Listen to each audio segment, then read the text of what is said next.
All right, real quick, here's my stats page. KD is at 0.242. It went down from the last video. I know why. Bot kills don't count, but my deaths do. As you watch this video, there's a lot of tank work where I really rack up the kills, and the KD went down. Now, there was a patch last night. It fixed this. I'll show the numbers here in a few minutes. The other thing I want to talk about is I got some comments regarding my issue with the voices of the medic call as you're bleeding out. So pay attention right here. I die. What do you hear?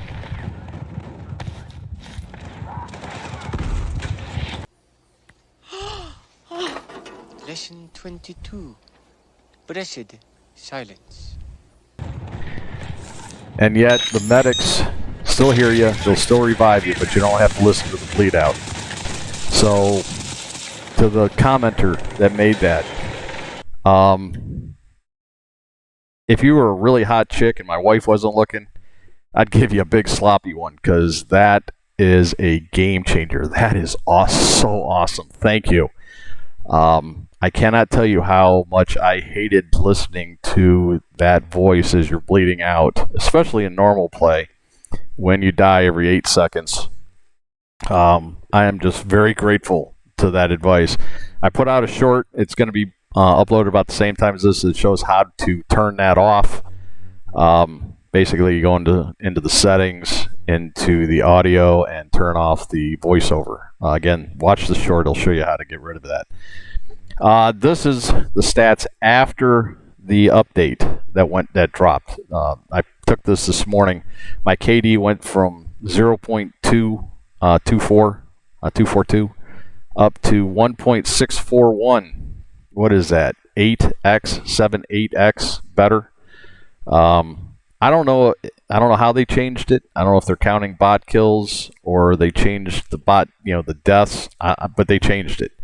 My KD rocketed up. So, Dice, if you're listening, thank you much. Okay, so this video is going to be a long one. I'm starting a series on money. And the first thing I want to talk about is, what is money, right? What is money? You in the back row, what is money? Money is a medium of exchange. That is a partially correct answer. So what does a medium of exchange mean? A medium of exchange means that society has agreed that we will use this thing, right? Whether it's paper or whether it's coin or whatever.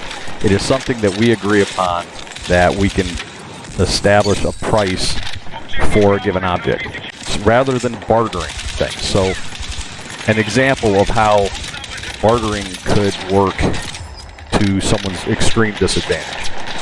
Let's say, some rich guy loses his job, loses his company.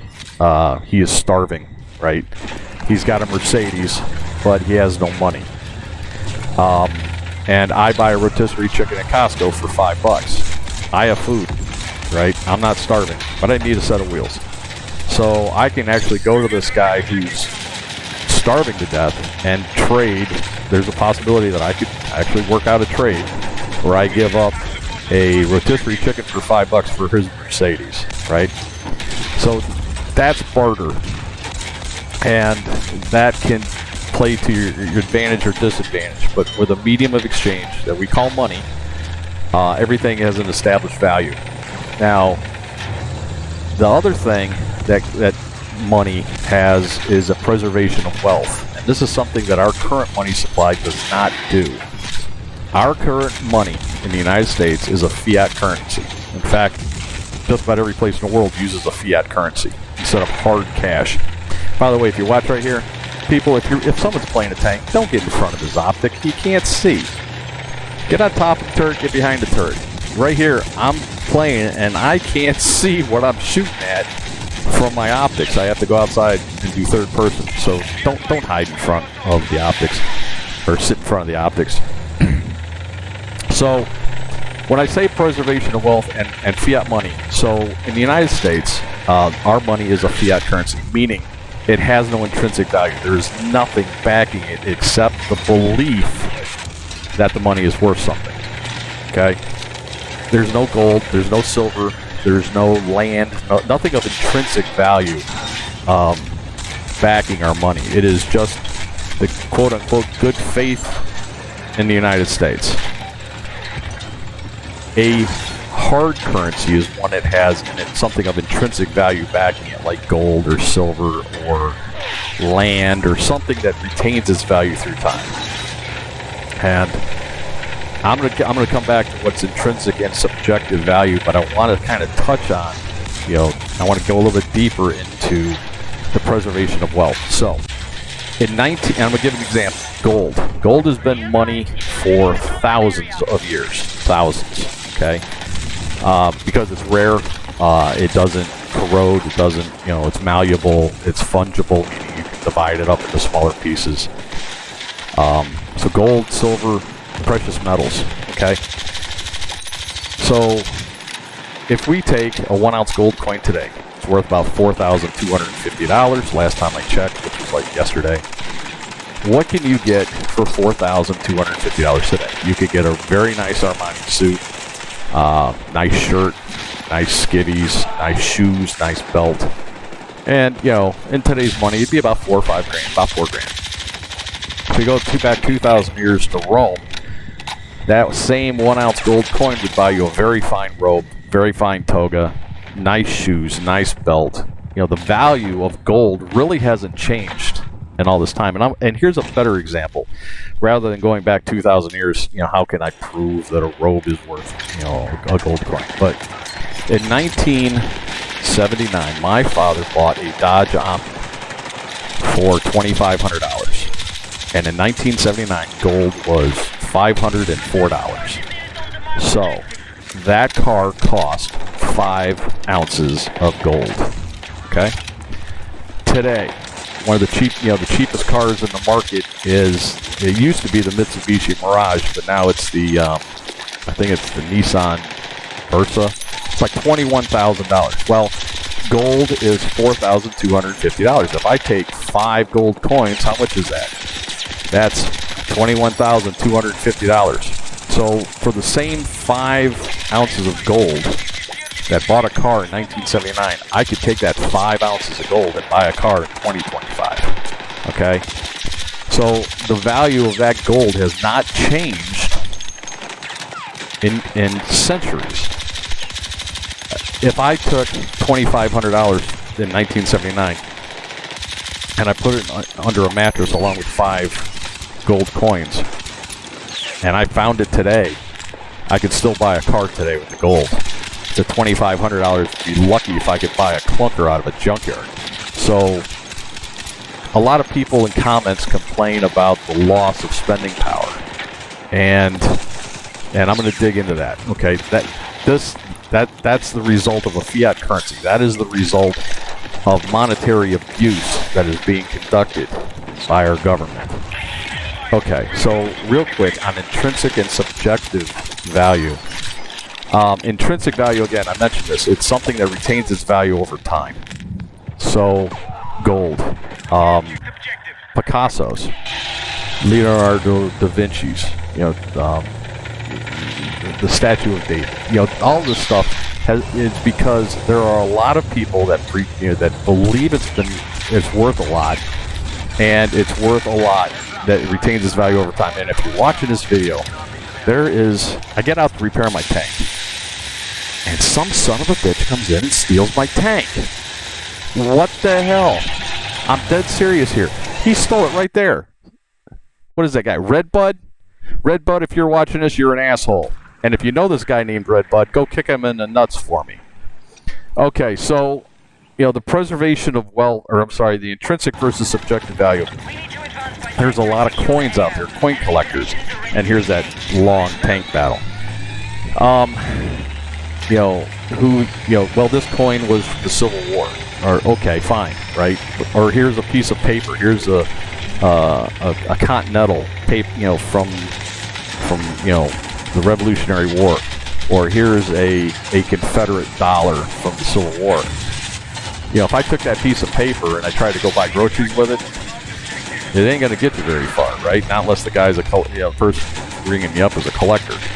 So that's subjective value. That is something where certain people think it's worth something, but the population as a whole does not.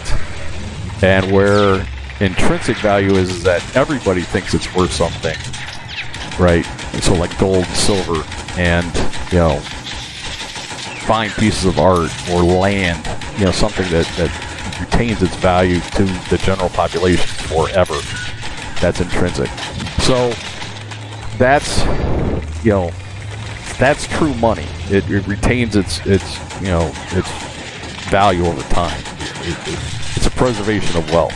The gold under your mattress versus what we use is called a currency, and that's a fiat pieces of paper, and people believe it's worth something. So that kind of tells about what is money. And so how does our money work? We have a central bank in this country called the Federal Reserve.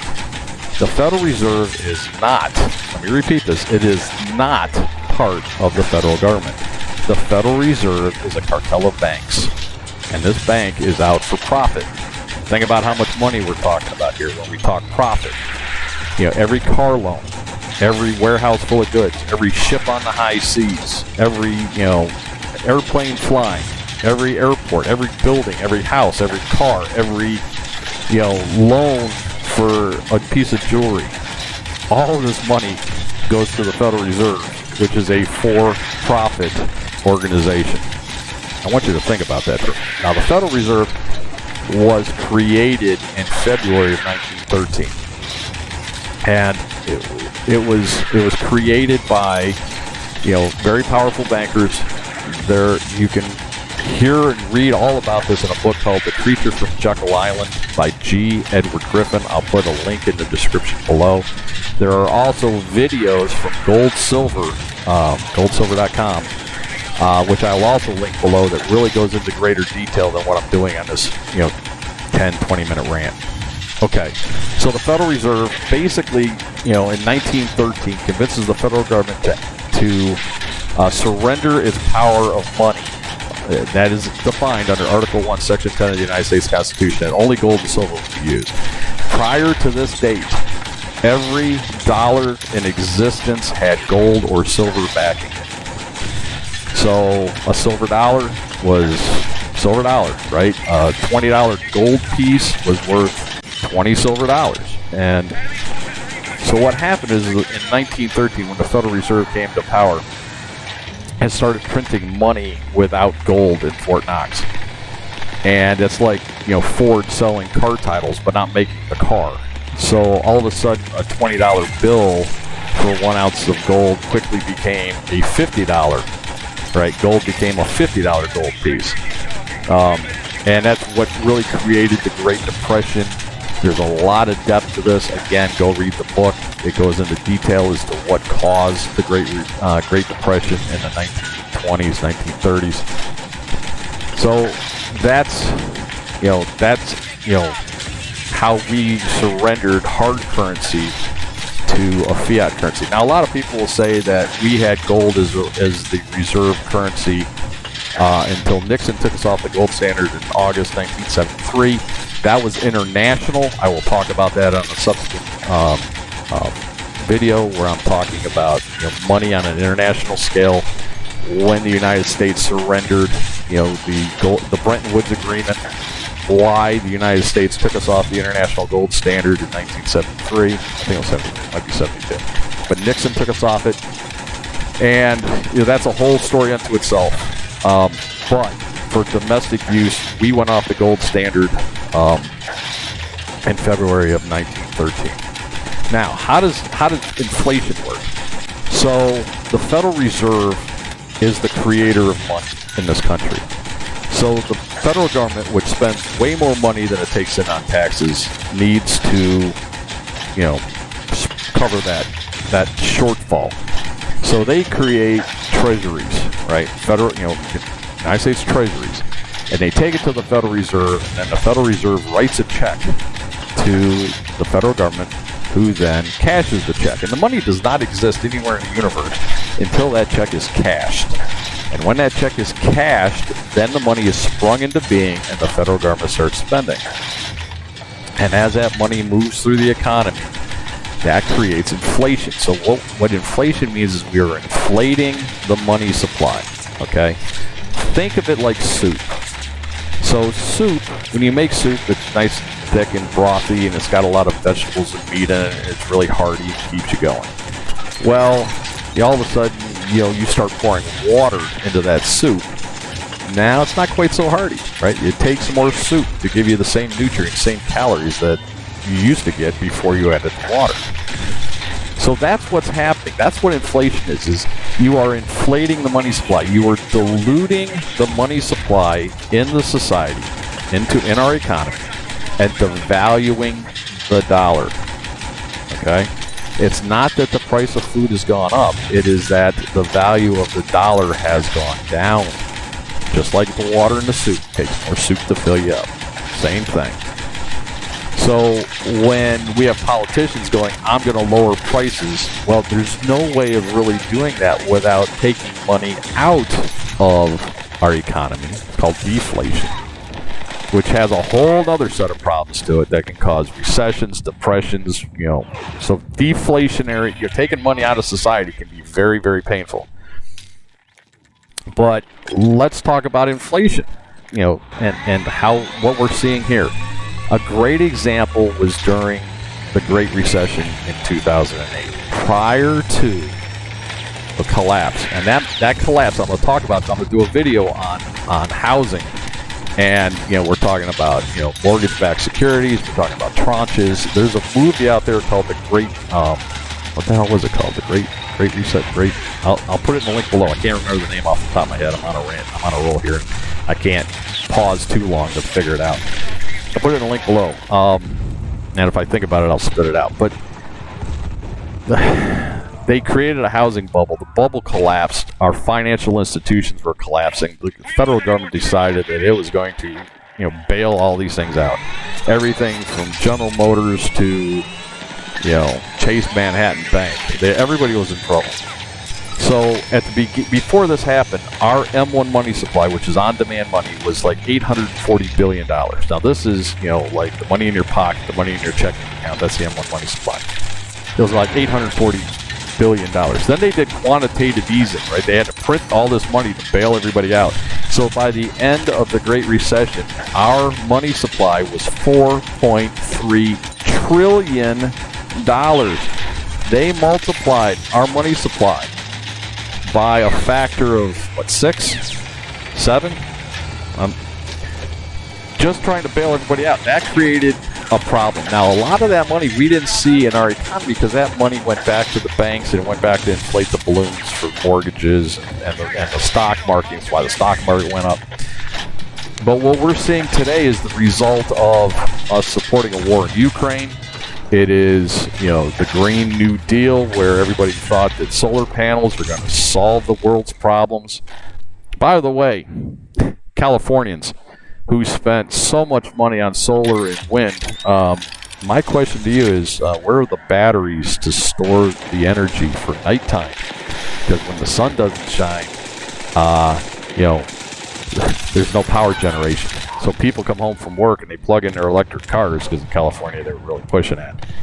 But there's no power because the sun's not shining. And nobody thought to buy battery banks to, by the way, that's Chun from a movie called Remo Williams. Great movie. So, California spent a ton of money on all this stuff, and our federal government paid for it. The Inflation Reduction Act. Yeah, go dig into that one. There was a bunch of money for grifters and paybacks, and they just printed money like it was going out of style. And we had 9% inflation. By the way, the inflation numbers don't count housing or fuel. Yeah, right. They changed that after the 1970s recession. So if you think that's the real inflationary number, I got news for you. Go look at the price of eggs back in the day. So the federal government is the source of the money supply, right? It comes from the Federal Reserve, but the federal government is who spends it first. So they get the full value of the money, right? The money hasn't filtered through the economy. It hasn't devalued yet. So they get the full value of the money. So here's how it gets even worse. These numbers are simplistic, right? Don't start chatting going, that's not how much a postman makes. That's not how much, those aren't real numbers. Look, I am simplifying the math for a generation of people who learned that Joey could have two dads rather than learning that 2 + 2 = 4, okay? So the federal government, let's say hypothetically, you are an employee of the federal government. You work for the post office. You make $100 a week delivering mail. So you get paid. You get paid your $100 out of the money that they just created. You get paid your $100. Now, what do you do with it? You take that money, you put it in the bank, because you have bills to pay. So the bank says, hey, we got a deposit of $100. We have money to lend. Well, the Federal Reserve says we have to keep 10% in reserve, and we can loan out the other 90. Okay, so they loan out the other 90. Let's say I borrow the money. I want to buy my wife, I don't know, a necklace. So I borrow the $90 to buy some jewelry. I give it to the jeweler. The jeweler goes, well, I got to deposit it because I have my bills to pay. So he deposits it, and the bank goes, hey, we have money to lend. We just got to deposit the $90. The Federal Reserve says that we have to keep 10% in reserve so we can loan out the other $71, right? You see it? And it's a revolving door. At the end of the day, by the time this revolving door spins around, that initial $100 deposit by the postal worker is really 10% of $1,000. So the banks will then loan out $900 from the initial $100 deposit. Okay? It's a giant pyramid. You want to know where your money power, your money spending power goes? You're looking at it, right? When a bank can take all this, and the Federal Reserve prints out trillions of dollars, and then banks multiply that by a factor of 9. There's a lot of money in this world. I haven't even touched on the M2 money supply, the M3 money supply, but if you want to understand how money works, that's a nickel tour. Go watch those videos. I'm posting my link below. The Federal Reserve, a for-profit organization, takes securities from the federal government. They create money for the federal government to spend. The federal government spends it. It gets out into our economy where it goes through revolving doors of every commercial bank, and who multiply it by a factor of 9. And this happens all the time because our government cannot live on a fixed, a balanced budget. They are constantly overspending, buying everything from gay comic books in Brazil to SNAP programs that feed 42 million people. All right, plug your kids' ears for a minute. What the fuck? Seriously? 42 million people are on food stamps? We have a problem in this country, and there's a lot of people that sit on their ass, smoking dope, watching Price is Right, than they even think about going out and getting a job. And that's a whole nother rant. I remember walking into a Walmart. I was standing around forever looking, trying to get some help. And I finally got a hold of a manager. He said, I have 37 hiring positions and nobody's applying because they can make more money sitting at home on welfare than what they get on an entry-level, no-skill job at Walmart. That's a problem. And that's a problem with a generation of kids that have no pride in themselves and no pride in standing on their own 2 feet. And that's a whole nother rant. So this is a long one. It's a nickel tour on what money is, how money works. Not works. Well, yeah, it kind of works. How inflation is created, and why that that 2 liter of Coke is still just a 2 liter of Coke. It's the money that's cheaper. And like I said early on when I was talking about gold, the value of gold hasn't changed. It's the money around it that has devalued. So if gold was worth $500 an ounce in 1979 and it's worth $4,250 today, you should be asking yourself, where did the $3,750 of spending power it had go? It went to the federal government, who got the full value of the money when they turned on the spigot and before the inflation, revolving door kicked in. And they pissed the money away. And as an American citizen, that ticks me off. And that house of cards is coming to an end. You cannot keep doing that. It's not sustainable. If you look through history, every country that has ever spent money like that has failed. And it has always led to dictatorship and evil in the world. Weimar Germany led to Hitler. Look what's going on in Africa, right? Their money is absolutely worth it. Look at Venezuela. They used to be one of the most prosperous nations in Central America. Now they're eating zoo animals. They're so hungry because they've abused their money supply so bad. And that is what is going on in this country, but on a much grander scale. So, anyways, I've ranted long enough. The next one, I may do credit cards, right? I may talk about credit cards before I start going on international monetary supply and how that affects international policy. Wars have been fought over this. But right now, just to try to help the young kids watching this stuff, maybe I'll talk about credit cards and how you guys are getting yourselves in a lot of trouble with credit cards. And I don't think anybody's ever taught you how it works or how interest works. And how, your $1,000 PlayStation is costing you $2,000-$3,000 because you're not paying it off as fast as, they're just sitting there collecting interest on it. So maybe I'll do that one next. I want to touch on international. I also want to touch on mortgage and housing affordability. I want to talk about cars and what kind of money pits those things are.